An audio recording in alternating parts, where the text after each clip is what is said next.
നിങ്ങൾക്ക് കോഴികളുണ്ടെങ്കിൽ നിങ്ങളെ കാമ്പൗണ്ടിലിട്ട് വളർത്തണം.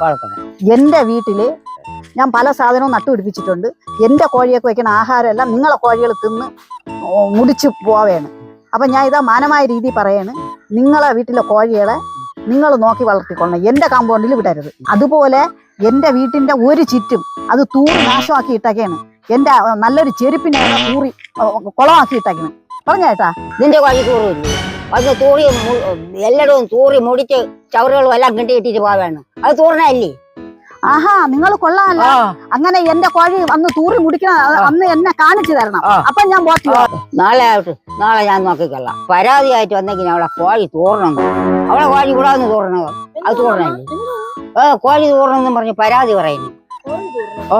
പ്രശ്നം ദേവു, ഞാൻ ഉള്ള കാര്യം പറയാനാണ് വന്നത്. ഞാൻ ഈ കോഴിയുടെ പ്രശ്നമാണ്. ഞാൻ ഇവരുടെ അടുത്ത് അത് പറഞ്ഞപ്പോ ഇവർക്ക് ഭയങ്കര ദേഷ്യം. നിങ്ങളെ കോഴി ഞങ്ങളെ വീട്ടിൽ വന്ന് തൂറിയും കട്ട് തിന്നും മുടിച്ച് ധാന്യങ്ങളെല്ലാം നശിപ്പിക്കുകയാണ്. അത് നിങ്ങളെ കാമ്പൗണ്ടിലിട്ട് വളർത്തണം. എനിക്കിതേ പറയാനുള്ളൂ. അയ്യോ, അമ്മ പറയണുണ്ടല്ലോ നമ്മൾ അവിടുത്തെ കോഴി നിങ്ങൾ അവിടെ വന്ന് മുട്ടയിടുന്നുണ്ടെന്ന്. മാമി തരുന്നില്ല എന്ന് അമ്മ ഇന്നലെയും കൂടെ പറഞ്ഞോളൂ ഞാൻ ഇവിടെ വന്നപ്പോ. അപ്പൊ അത് പ്രശ്നമില്ലേ മാമി?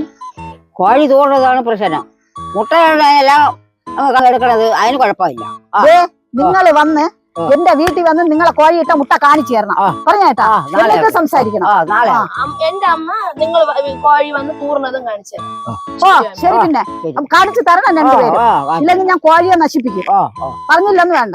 നിങ്ങൾ ചെന്ന് അവിടെ ആ സ്റ്റേഷനിൽ വല്ല കേസ് കൊടുക്കും. വേണ്ടി വന്നാൽ ഞാൻ അതും ചെയ്യൂടി. നീക്ക് അമ്മയും മോളും കൂടെ ഒരു കെട്ടാ വന്ന് നശിപ്പിച്ച കാര്യങ്ങൾ പറഞ്ഞപ്പോ.